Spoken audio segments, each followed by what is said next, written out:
Thank you so much. I am pleased to be here to be with you as you send the word back there to the Capitol. Hands off D.C.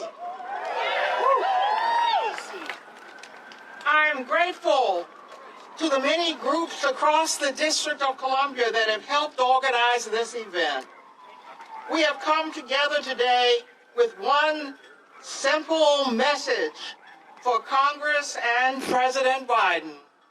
Keep your hands off D.C.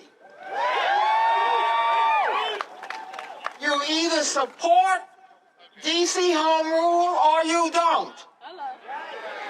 There are no exceptions, and there is no middle ground on D.C.'s right to self-government. Later today, the Senate is expected to pass a disapproval resolution. It would nullify D.C.'s revised Criminal Code Act. The president went out of his way to announce he will sign it. Shame on him. It would be the first D.C. disapproval resolution enacted into law since 1991, and only the fourth disapproval resolution enacted since D.C. achieved the limited home rule it has had for 50 years. The revised Criminal Code Act was duly enacted by D.C.'s elected government. Nonpartisan experts spent many years drafting it and holding 3 hearings on this bill. The D.C. Council passed it by votes of 12-0 and 13-0. The mayor vetoed the bill. The council voted to override the veto by a vote of 12-1. The bill, in short, was the product of a democratic process. What is happening in Congress is undemocratic. None of the 535 voting members of Congress were elected by D.C. residents. None of them are accountable to D.C. residents. Yet if they vote in favor of the disapproval resolution, they are choosing to substitute their policy judgments for the judgment of D.C.'s elected leaders. They will choose to govern D.C. without its consent.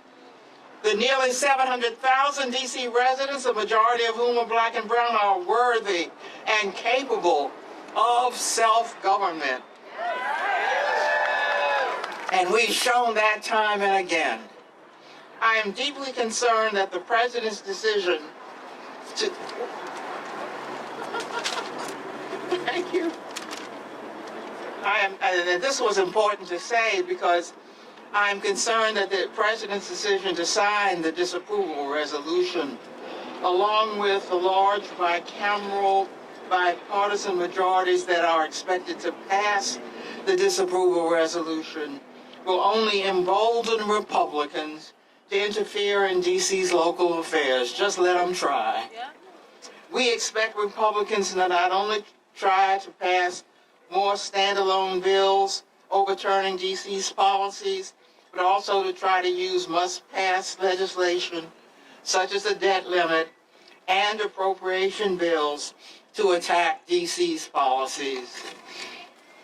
They may also try to limit D.C.'s general authority to legislate, including abolishing home rule altogether.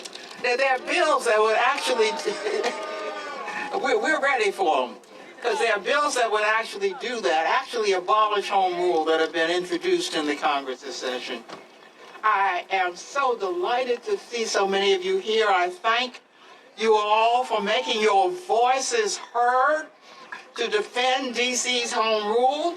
Although these last few weeks have been deeply disappointing, the attack on home rule is also an opportunity to make the case to the country that D.C. needs statehood. I will continue to fight with you to protect home rule, and to make the District of Columbia the 51st state of the United